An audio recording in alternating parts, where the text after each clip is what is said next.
சந்திச்சதுக்கு பிறகுதான் நடக்குதுங்கிறது உண்மை. அது காக்கா உட்கார பணம்பள விழுந்ததா இல்லாட்டி வேற ஏதாவது கணக்கா அப்படிங்கிறது நமக்கு தெரியாது. அதனால் நான் ஆதாரம் இல்லாமல் பேசுகிறவன் இல்லை. நான் கம்யூனிஸ்ட் கட்சிகளுக்கும் மற்ற கட்சிகளுக்கும் காசு விழுந்துச்சு 15 கோடி ரூபா அக்கௌண்ட்டில் விழுந்திருக்கு.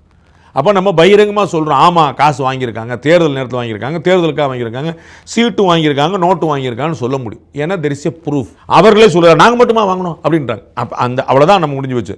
அப்போ இவர் அங்கே போனார் இங்கே போனாருங்க. நாம் என்ன நினைக்கிறோம், திரு சீமான் அவர்கள் விஜயை ஃபோக்கஸ் பண்ணால் திரு சீமானுக்கு இழப்பு. ஒருவேளை அவருக்கு வேற ஒரு ஆதாயம் இருந்துச்சுன்னே வச்சுக்கோங்க, அது அவருக்கு ஆதாயமாக இருக்குமே தவிர கட்சிக்கு ஆதாயமாக இருக்க போகிறதில்ல. அப்போ அவருக்கு தெரியாத அரசியல் கிடையாது. அண்ணன் அவர் ஏற்கனவே சொன்னார், நாமளே மூளை வலிஞ்சிட்டு இருக்குன்னு அண்ணன் சொன்னார். அவருக்கு அவருக்கே அந்த நாலேஜ் இருக்குது, தெளிவு இருக்குது. அதனால தான் அவர் 35 லட்சம் வாக்குகளை பெற முடிஞ்சிருக்கு. தனியாளாக வேற எந்த யாருமே இல்லாமல் ஒரு ஸ்டார் வந்தார், ஒரு பெரிய பேச்சாளர் வந்தார் இல்லாமல் அவருடைய தனிப்பட்ட செல்வாக்கில் சொல்வீச்சில் அங்கே நிற்குது. அப்போ இது நிச்சயமாக இழப்பை ஏற்படுத்தும். அதை கண்கூட பார்க்க போகிறார். அவர் திரு விஜய் அவர்களை ஃபோக்கஸ் பண்ண he is losing his oats.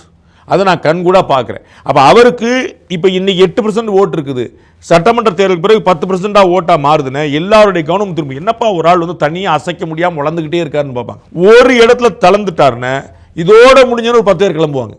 புரியுங்களா? திரு சீமான் இன்னைக்கு வரைக்கும் குறைக்க முடியாத சக்தியாக இருக்கார். 1.5, 3, 5, 7 நிற்கிறார்.